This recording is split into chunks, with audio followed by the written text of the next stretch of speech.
In this video, we'll discuss linear regression with multiple outputs.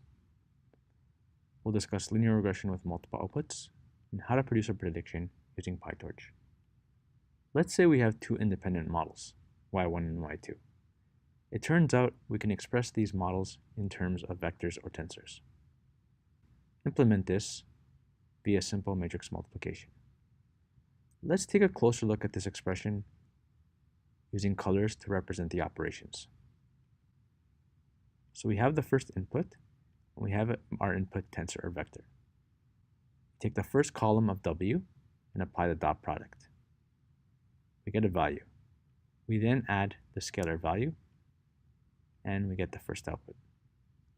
For the second output, we do the exact same thing, except we use the second column of our tensor or matrix W. We apply the dot product, and we add the scalar value, and we get our second output.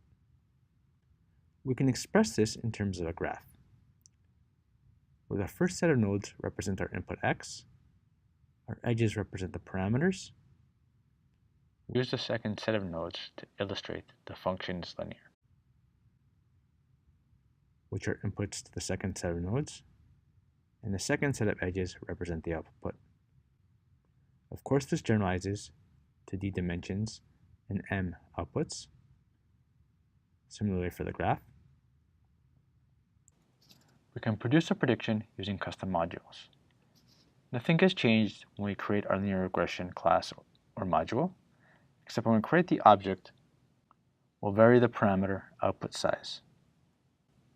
We'll create our linear regression object. We'll have two inputs and two outputs. We can take a look at our model parameters. The first set of parameters correspond to the columns of the matrix or tensor W. The second set of parameters correspond to the columns of the vector or tensor B. We can produce a prediction by inputting the tensor x. We can make a prediction by inputting the tensor x with two columns. We call the object, and we get our output. The colors help illustrate the relationship. Every sample corresponds to a different row in the tensor or matrix X. Let's use colors to help clarify the process.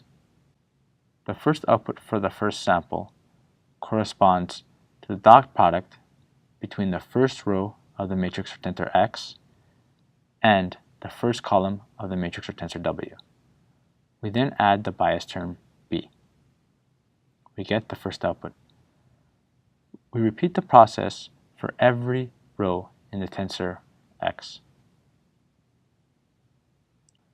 For the second output, we repeat the process. We take the dot product with the first row of tensor X and the second column of tensor W. We then add the bias term. We repeat the process for every sample in the tensor X. We can represent it with this color diagram. In PyTorch, we can create a tensor with the following color correspondence to our little model. We input it to our object, and we get the following output with the following color correspondence. And that's it. Now let's go over training.